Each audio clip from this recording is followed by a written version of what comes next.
Lord, प्रभु का धन्यवाद देता हूँ कि परमेश्वर ने मुझे एक और अवसर दिया कि मैं आपके बीच में परमेश्वर के वचन को लेकर आ सका। मेरे प्रियो, इससे पहले आपने हमारे स्क्वायर ग्रुप का आपने वो गाना सुना कि हमें यीशु के पास जाना है, अपना क्रूस उठाना है, जिस राह पर चला है मसीह उसके नक्शे कदम पर चलना है। मेरे प्रियो, ये गाना मेरे बड़े भाई ने, जिनका नाम स्वर्गीय बादल इफ्राइम है, उन्होंने इस गाने को लिखा और धुन दिए, और उस गाने को आज हम आपके बीच में लेकर आ सके। मेरे प्रियो, मैं आपको बताना चाहता हूँ कि पिछले सप्ताह उनका देहांत हुआ और वो शरीर को त्याग कर परमेश्वर के राज्य में, जैसा वो गाना लिखे थे उस अनुसार से वो परमेश्वर के पास चले गए।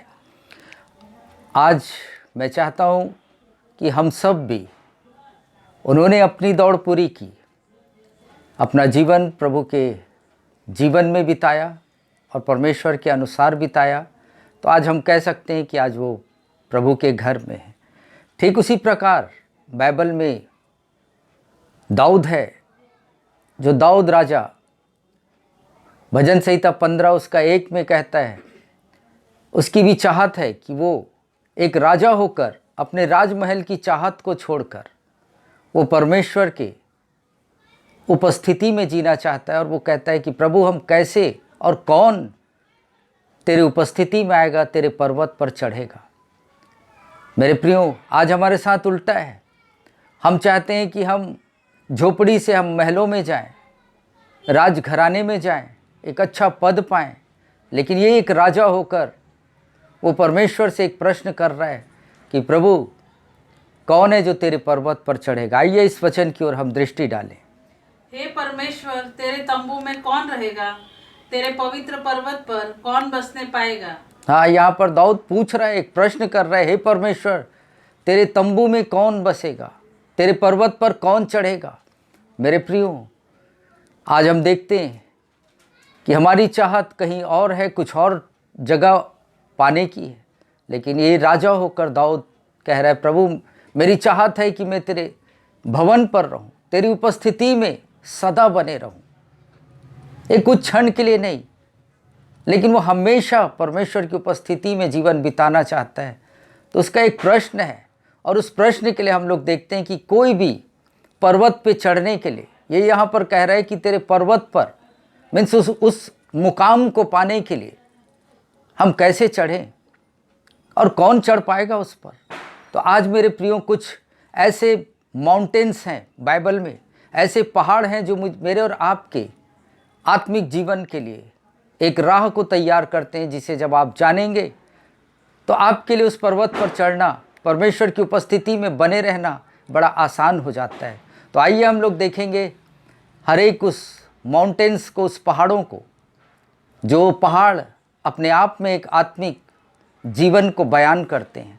और जब हम उस पर्वत पर होंगे तो निश्चित तौर से हम एक दिन परमेश्वर के भवन में पहुंच जाएंगे, उसकी उपस्थिति में हम बने रहेंगे। तो आइए हम लोग देखते हैं उत्पत्ति उसका 22 उसका 1 और 2 वचन को हम लोग पढ़ेंगे। उसने कहा, अपने पुत्र को अर्थात अपने एकलौते पुत्र इसहाक को, जिसे तू प्रेम रखता है, संग लेकर मोरिया देश में चला जा और वहां उसको एक पहाड़ के ऊपर, जो मैं तुझे बताऊंगा, होम बलि करके चढ़ा। हाँ मेरे प्रियो, यहाँ पर हम लोग देखते हैं कि परमेश्वर अब्राहम से बातें कर रहा है और कह रहा है कि हे अब्राहम, जो तेरा निज बेटा है इसहाक, उसे तू ले और जो स्थान जो मैं तुझे दिखाना चाहता हूँ, बताना चाहता हूँ, उस स्थान, उस पर्वत पर जा। इस पर्वत का नाम मेरे प्रियो हम देखते हैं मोरिया पर्वत।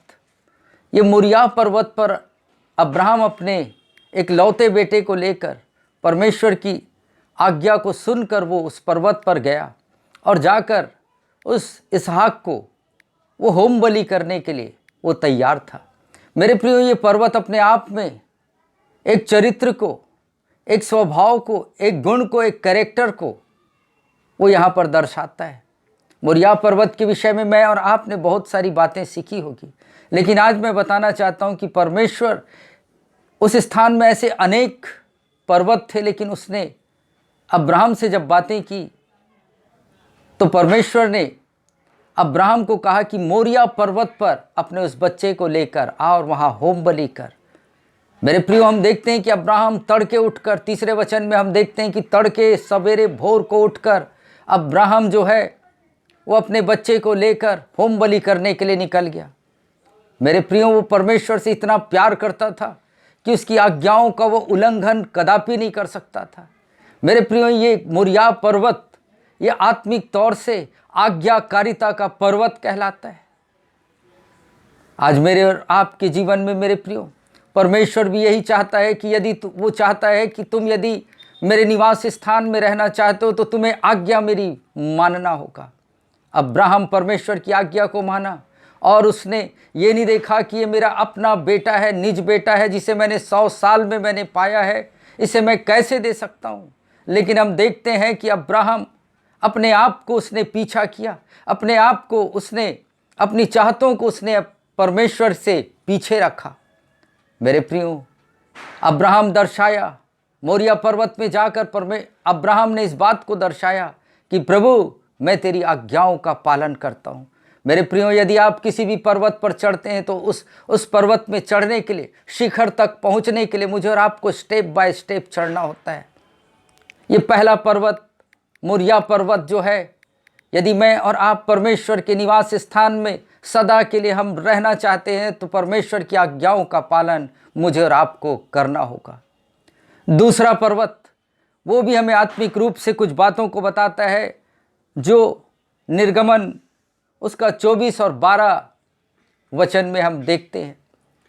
तब यहोवा ने मूसा से कहा, पहाड़ पर मेरे पास चढ़ा और वहीं रह, और मैं तुझे पत्थर की पाटियाएं और अपनी लिखी हुई व्यवस्था और आज्ञा दूंगा कि तू उनको सिखाए। हाँ, यहाँ पर हम देखते हैं मेरे प्रियो कि यहाँ मूसा को से परमेश्वर बातें कर रहा है और परमेश्वर कह रहा है, मूसा तू सीने पर्वत पर आ जा।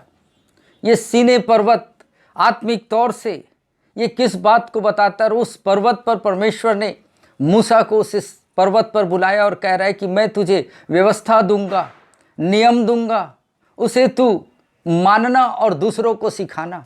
मेरे प्रियो, कई दफ़े मैं और आप ये समझते हैं कि परमेश्वर की संगति में बैठकर केवल हम गाना गा रहे हैं, यही आराधना है। क्वायर खड़े होकर यदि 1-2 गाने गाए तो हमें ऐसा लगता है कि यही आराधना है। लेकिन एक सच्ची आराधना ये भी है कि जब आप परमेश्वर के व्यवस्था, नियम और उसके वचनों का पालन करते हैं तो आप और मैं परमेश्वर की आराधना करते हैं। मेरे प्रियो, पहला स्टेप परमेश्वर के निवास स्थान में पहुंचने के लिए मुझे और आपको चाहिए कि परमेश्वर के प्रति आज्ञाकारी बने, जो मोरिया पर्वत हमें सिखाता है। दूसरा पर्वत सीने पर्वत है, जहां परमेश्वर ने मूसा को बुलाया और अपनी व्यवस्थाओं को दी और कहा इसे मानना और लोगों को सिखाना। जब आप परमेश्वर के वचनों को मानते हैं, पालते हैं और साथ ही साथ दूसरों को सिखाते हैं, दैट मीन्स आप परमेश्वर की वर्शिप करते हैं, आप परमेश्वर की आराधना करते हैं।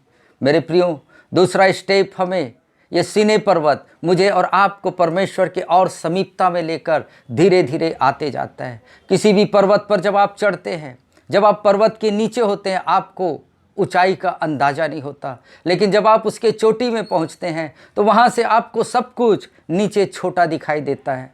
आज वही परमेश्वर चाहता है कि हम उस नीचे स्तर से हम ऊंचाइयों पर जाएं, जहाँ से हमें सांसारिकता चीज़ सब कुछ छोटी नजर आए और परमेश्वर, हमारा परमेश्वर हमें बड़े रूप में दिखाई दे। इसके लिए मेरे प्रियो, परमेश्वर की आज्ञाओं को, उसकी व्यवस्थाओं को, उसके नियमों को, उसके वचनों को मुझे और आपको पालन करना होगा और दूसरों को सिखाना होगा। तीसरा पर्वत, और हम देखेंगे कि तीसरा पर्वत बाइबल में है, जो न्यायियों की पुस्तक उसका 7 अध्याय उसका 3 वचन में हम यहाँ पर पाते हैं। इसलिए तू जाकर लोगों में यह प्रचार करके सुना दे, जो कोई डर के मारे थरथराता हो वह गिलाद पहाड़ से लौटकर चला जाए। यहाँ पर भी हम देखते हैं मेरे प्रियो, एक पर्वत जहाँ पर परमेश्वर इजरायली लोगों को फतेह और विजय दिलाने के लिए इकट्ठा कर रहा है और वहाँ पर बहुत सारे लोग हैं और उन बहुतेरे में परमेश्वर कह रहा है कि जो लोग डरते हैं वे वापस इस गिलाद पर्वत से निकल जाए, चले जाएं। बहुत सारे लोग जो है, हजारों लोग उस पर्वत से नीचे उतर आए। आज बहुतों को परमेश्वर की वचन का पालन करने के लिए भय है। बहुत सारे लोग जो है परमेश्वर के अनुसार जीवन नहीं बिता पाते, उनके अंदर भय और वो परमेश्वर से दूर चले जाते हैं। मेरे प्रियो, ये गिलाद पर्वत आत्मिक तौर से मुझे और आपको ये बताता है कि मुझे और आपको जब परमेश्वर के निवास स्थान या उसकी उपस्थिति में आना है तो मुझे और आपको संसार से अलग होना है।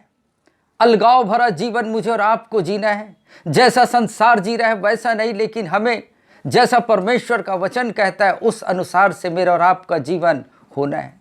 मेरे प्रियो, जब तक मैं और आप इस सांसारिक जीवन में रहते हुए हमें संसार में रहना है, लेकिन मेरे प्रियो उनसे भिन्न रूप से मुझे और आपको जीना है। अलगाव का जीवन बनाकर चलना है। मेरे प्रियो, मुझे और आपको इस संसार में रहते हुए एक अलगाव का जीवन होना जरूरी है।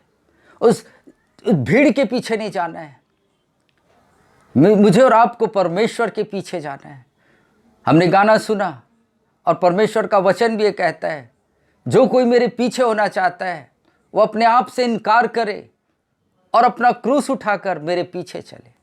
मेरे प्रियो, मैं और आप अपनी इच्छाओं के अनुसार नहीं, इन संसार की इच्छाओं के अनुसार नहीं, लेकिन मुझे और आपको एक अलग और भिन्न जीवन जीना है, जो गिलाद पर्वत हमें सिखाता है कि उस पर्वत पर जब आप आएंगे, जब आप कदम बाय कदम, स्टेप बाय स्टेप परमेश्वर के करीब आते हैं, आपका जीवन ऑटोमेटिकली भिन्नता का जीवन हो जाता है। आप उन कार्यों को नहीं करते, आप उन ऐसे संगति में नहीं जाते जो संगति आपको संसार और नाश की ओर लेकर जाता है। मेरे प्रियो, आज परमेश्वर मेरे और आपके हाथों में चुनाव रखता है कि हम किस रूप से हम परमेश्वर की उपस्थिति में आ रहे हैं। इससे पहले हम जैसा चाहते थे वैसा हम परमेश्वर की उपस्थिति में आ जाते थे और इसी कारण हम ठोकर खाते थे। इसी कारण हमारी प्रार्थना नहीं सुनी जाती थी, क्योंकि हम परमेश्वर के प्रति आज्ञाकारी नहीं हैं। इसीलिए हमारी प्रार्थना नहीं सुनी जाती, क्योंकि हम अलगाव भरा जीवन हमारे जीवन में नहीं है। मेरे प्रियो, आज मुझे और आपको परमेश्वर की आराधना करना है। गीत गाना ही केवल आराधना नहीं है मेरे प्रियो। परमेश्वर का वचन को सुनकर, पढ़कर मानना और दूसरों को सिखाना, ये एक सच्ची आराधना है, जिसे मैं और आप जो मसीही कहलाते हैं उसका रिस्पॉन्सिबिलिटी है, कर्तव्य है मेरा और आपका कि मैं और आप परमेश्वर के वचनों को सुने और उसके अनुसार अमल करें और दूसरों को भी सिखाएं। चौथा स्टेप मेरे प्रियो, एक और पर्वत है जो आत्मिक तौर से मेरे और आपकी आत्मिक आंखों को खोलता है।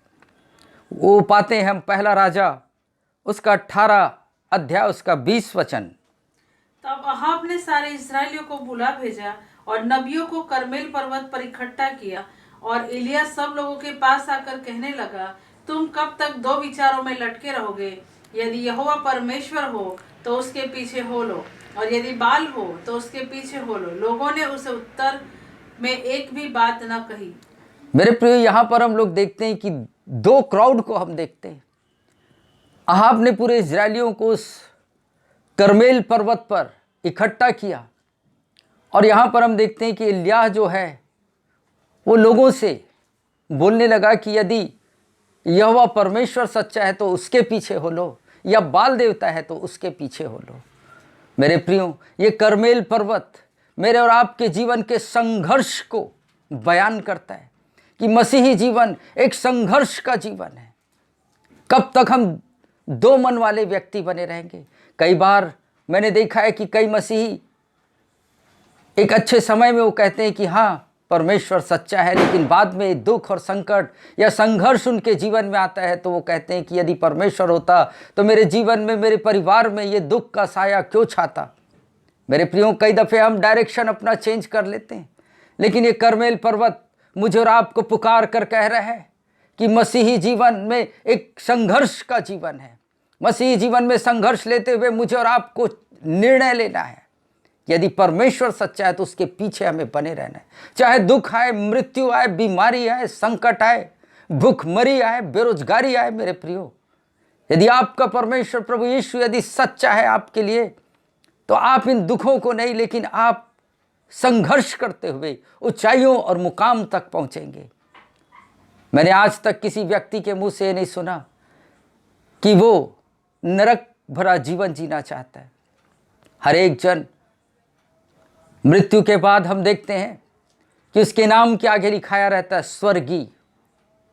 मेरे प्रियो, किसी के भी मृत्यु के उपरांत मैंने किसी के भी नाम के आगे ये नहीं देखा कि ये नरकी है, लेकिन हर एक की चाहत है स्वर्ग में अर्थात परमेश्वर की उपस्थिति में, उसके निवास स्थान जहां परमेश्वर रहता है वहां वो रहना चाहता है। इसीलिए उसके नाम के आगे लिखाया रहता है स्वर्गीय। मेरे प्रियो, हर एक मनुष्य, चाहे वो धर्मी हो, नास्तिक हो, परमेश्वर को ना मानने वाला हो, जो भी हो, हर एक के जीवन में हम देखते हैं कि वो स्वर्ग जाने की इच्छा रखता है। मेरे प्रियो, आज आपकी इच्छा क्या है? क्या आप कर्मेल पर्वत के अनुसार, क्या आप संघर्ष में हैं? क्या आप दुख और तकलीफ में हैं? चुनाव आज आपको करना ही होगा मेरे प्रियो। या तो आप संसार में चलें या तो आप परमेश्वर के पीछे चलें। दो मन लेकर हम नहीं जी सकते, दो नाव में हम पैर रखकर अपने जीवन को नहीं जी सकते मेरे प्रियो। हम धाराशाही ही होंगे, हम गिर जाएंगे। इसलिए मेरे प्रियो, इससे पहले कि मैं और आप गिरें, हमें निर्णय लेना होगा, संघर्ष करना होगा अपने निर्णय के प्रति कि मैं चाहे दुख हो, संकट हो, मुसीबत हो, कैसी भी घड़ी क्यों ना हो, मैं परमेश्वर के पीछे मैं चलूंगा। मेरे प्रियो, पांचवा पर्वत हमारी आत्मिक आंखों को खोलता है और वो है मत्ती रचित सुसमाचार 17 अध्याय उसका 1 से 6 तक हम यहाँ पर देखेंगे। वह बोल ही रहा था कि एक उजले बादल ने उन्हें छा लिया और उस बादल में से यह शब्द निकला, यह मेरा प्रिय पुत्र है जिससे मैं प्रसन्न हूँ, इसकी सुनो। हाँ, यहाँ पर मेरे प्रियो हम देखते हैं कि यीशु मसीह ये अपने शिष्यों को हिरमोन पर्वत पर लेकर गया और इस हिरमोन पर्वत पर उसने 3 जनों को लेकर गया, पतरस, यूहन्ना और याकूब को। और जब ये उस पर्वत पर चढ़े गए, वहाँ पर यीशु का रूपांतर हुआ और उन्होंने, इन तीनों ने यहाँ पर मूसा और एलिय्याह और यीशु को देखा मेरे प्रियो। और उस समय हम देखते हैं कि पतरस यीशु से कहने लगा कि हे प्रभु, हमारे लिए भला है कि हम यही स्थान पर मंडप बनाएं, 3 मंडप बनाएं और हम यहाँ रहें। लेकिन उसकी इस इच्छाओं को तुरंत परमेश्वर ने काटा और कहा कि नहीं, तुम किसकी सुनो, केवल तुम यीशु की सुनो। कहा कि यीशु जो बोल रहा है उसकी सुनो। मेरे प्रियो, आज हम इस जीवन को जीते हुए अनेक लोगों की हम बातों को सुनते हैं, अनेक लोगों से हम सलाह लेते हैं, लेकिन हम कभी भी यीशु से सलाह नहीं ले पाते। यदि मैं और आप, यदि हम यीशु की सुनेंगे तो हम अपने जीवन में कभी ठोकर नहीं खाएंगे। इसलिए मेरे प्रियो, ये जो पर्वत है हिरमोन पर्वत, ये पर्वत एक अधीनता का पर्वत है। मुझे और आपको परमेश्वर की अधीनता में रहना है, उसकी सुनते हुए, उसके छत्र छाए में रहते हुए, उसके अधीनता में मेरे और आपके जीवन को जीना है। जब मैं और आप अधीनता का जीवन मेरे और आपके जीवन में होगा तो हम निश्चित तौर से परमेश्वर के बनाए हुए स्थान पर हमेशा के लिए बने रहेंगे। मेरे प्रियो, आज याजक जो हैं, जो पास्टर्स हैं, वो परमेश्वर के भवन जाते हैं और वापस आ जाते हैं, लेकिन दाऊद की अंदर की इच्छा को मैंने देखा। राजा दाऊद कह रहा है, महलों को त्यागना चाहता है और वो परमेश्वर के भवन में बना रहना चाहता है, कंटिन्यू वो परमेश्वर के स्थान में बसना चाहता है। आज मेरे प्रियो, मैं स्वयं पास्टर हूँ, लेकिन मैं जब हर संडे में परमेश्वर के भवन जाता हूँ और वापस आ जाता हूँ, फिर जाता हूँ, फिर आता हूँ, लेकिन यहाँ राजा दाऊद कह रहा है कि प्रभु, मैं जाना आना नहीं चाहता, मैं तेरे संग डिस्टेंस रखना नहीं चाहता, मैं तेरे साथ मैं हमेशा बने रहना चाहता हूँ। मेरे प्रियो, परमेश्वर चाहता है, उसकी भी चाहत है कि हम उसके एक पल भी हम उससे जुदा ना हो। इसके लिए मुझे और आपको हिरमोन पर्वत अर्थात परमेश्वर की अधीनता में मुझे और आपको जीवन बिताना है।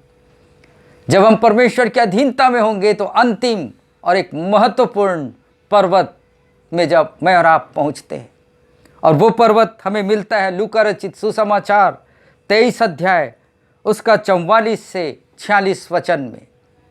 लगभग दोपहर से तीसरे पहर तक सारे देश में अंधियारा छाया रहा और सूर्य का उजियाला जाता रहा और मंदिर का पर्दा बीच से फट गया। और यीशु ने बड़े शब्द से पुकार कर कहा, हे पिता, मैं अपनी आत्मा तेरे हाथों में सौंपता हूँ। और यह कहकर प्राण छोड़ दिए। मेरे प्रियो, ये एक ऐसा पर्वत है जिस स्थान में यीशु मसीह कलवरी पर क्रूस पर लटकाया गया, ये एक कलवरी का पर्वत है। जब मेरे और आपके जीवन में हम पहला पर्वत आज्ञाकारिता में हम चलेंगे, दूसरा पर्वत आराधना करेंगे, तीसरा पर्वत अलगाव भरा जीवन होगा, चौथा पर्वत यदि हमारे मसीह जीवन में संघर्ष और निर्णय हम लेंगे, और पांचवा पर्वत जो हम परमेश्वर की अधीनता में यदि हमारा जीवन होगा, तो कलवरी का पर्वत जहां आप और मैं पहुंचेंगे वो विजयी पर्वत होगा। क्योंकि यही वो पर्वत है जहां यीशु मसीह ने शैतान के सर को कुचलकर मुझे और आपको फतेह और विजय दिलाया है। इसलिए मेरे प्रियो, प्रभु यीशु मसीह ने शुरू से अंत तक अपने पिता के आज्ञाओं का पालन किया, अधीनता में जीवन बिताया और उस क्रूस को मेरे और आपके लिए उस पहाड़ पर चढ़ा जो कलवरी का पर्वत कहलाता है। मेरे प्रियो, प्रभु यीशु मसीह ने अंतिम वचन वहां से कहा कि हे पिता, मैं अपनी आत्मा तुझे सौंपता हूं। मेरे प्रियो, बाइबल कहती यदि अंतिम समय तक तू विश्वास योग्य रहे तो तू जीवन का मुकुट पाएगा। आज मैं और आप हम चाहते हैं कि परमेश्वर की ओर से हम प्रतिफल को पाएं। यदि प्रतिफल पाना है मेरे प्रियो, तो आपको मोरिया पर्वत से लेकर कलवरी पर्वत तक आपको और मुझको चढ़ाई को चढ़ना होगा। जिस दिन आप कलवरी पर्वत पर आएंगे, आप परमेश्वर की उपस्थिति में अपने आप को महसूस करेंगे। परमेश्वर इस वचन के माध्यम से आपको विजय, फतेह और विक्ट्री दे और मसीही चाल में आप बढ़ते जाएं। पर्वत पे चढ़ना मेरे प्रियो आसान नहीं होता, उतरना आसान है, लेकिन जब हम चढ़ते हैं तकलीफ होती। स्टेप बाय स्टेप जब हम चढ़ते जाते हैं, जब आप एक स्टेप चढ़ते हैं, आपको एक तसल्ली होती है कि कुछ और स्टेप बचा है। मेरे प्रियो, मैं और आप एक प्रयास करें। आज की रात्रि मैं और आप ये सोचें कि मैं परमेश्वर के पर्वत पर मैं चढ़ूंगा। दाऊद पूछ रहा है कि कौन है प्रभु जो तेरे पर्वत पर चढ़ेगा, और कौन है जो तेरे भवन पर तेरी उपस्थिति में सदा बना रहेगा। आज फक्र से मैं और आप कहें मेरे प्रियो कि मैं परमेश्वर के पर्वत पर मैं चढ़ूंगा। मेरे प्रियो, एक प्रयास आपके जीवन को बदल देगा। एक प्रयास, एक ट्राई, एक कोशिश आपके गंतव्य को बदल देगा। आज की रात्रि यदि आप एक इस परमेश्वर के वचन पर चिंतन करेंगे, मनन करेंगे, परमेश्वर आपकी दिशा को बदल देगा, आपकी परिस्थिति को बदल देगा और आपको विजयी जीवन देगा। परमेश्वर इस वचन के माध्यम से आप सबों को बहुतायत से आशीष दे। आइए इस वचन के आगे हम अपने आप को रखें और प्रभु से शक्ति मांगे कि प्रभु मुझे इन पर्वतों पर चढ़ने के लिए मुझे शक्ति दे, ताकि मैं तेरे पर्वत पर चढ़ सकूं।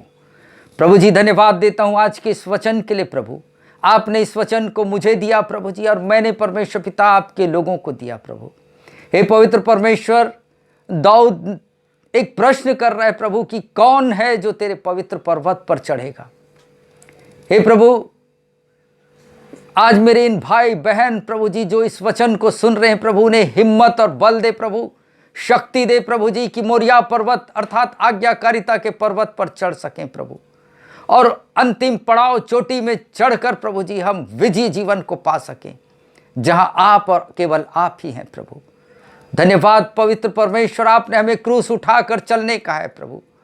हे पिता, हम सब चाहते हैं प्रभु कि हमें यीशु के पास जाना है, अपना क्रूस उठाना है। जिस राह पर यीशु चला उस राह, उस नक्शे कदम पर हमें चला प्रभु। उसमें चलने के लिए हमें शक्ति दे प्रभु जी, एक निर्णय लेने के लिए प्रभु जी। ओ पवित्र आत्मा, हमारी सहायता कर प्रभु। धन्यवाद प्रभु, जब आपके बेटे और बेटी जब हिम्मत दिखाते हुए आपके वचनों को पालन करते हुए प्रभु जब उस पहाड़ पर चढ़े प्रभु जी, आपके वचनों को माने प्रभु, आप उन्हें शक्ति देना और प्रभु जी अंतिम पड़ाव तक पहुंचने के लिए सहायता करना। धन्यवाद देता हूं प्रभु, इस वचन का पूरा महिमा, पूरा श्रेय, पूरा प्रशंसा, पूरा गौरव केवल आपको देता हूं यीशु, क्योंकि आप ही उसके योग्य हैं। धन्यवाद के साथ ये प्रार्थना विनती आपके बेटे हमारे उद्धारकर्ता यीशु मसीह नासरी के नाम से हम सबों के लिए यीशु के नाम से मांगता हूं, आमीन। मेरे प्रियो, फेसबुक में और व्हाट्सएप में आपको कोई गुड मॉर्निंग भेजता है और आप आनंदित होकर उसे रिप्लाई देते हैं, और आप भी लिखते हैं, उसके बदले में भेजते हैं आप गुड मॉर्निंग। मेरे प्रियो, एक छोटा सा सुप्रभात का आप उत्तर देते हैं। जब आप इस वचनों को सुनते हैं मेरे प्रियो, तो आप यदि लाइक करते हैं, सब्सक्राइब करते हैं, कमेंट्स करते हैं, तो हमें भी उससे बल मिलता है कि कोई तो है जो परमेश्वर के वचन को सुन रहा है। इसलिए मैं आपसे आग्रह करूंगा कि प्लीज़ आप इस वचनों के प्रति आपका कमेंट्स आए, जिससे कि हमें और ऊर्जा मिले, बल मिले कि हम और बेस्ट परमेश्वर के लिए कर सकें। इसलिए मैं आपसे रिक्वेस्ट करूंगा कि आप यदि मेरे चैनल को आप पसंद करते हैं तो प्लीज़ लाइक करिए, शेयर करिए, कमेंट्स करिए और परमेश्वर में बढ़ते जाइए। प्रभु आप सबों को आशीष दे। आमीन।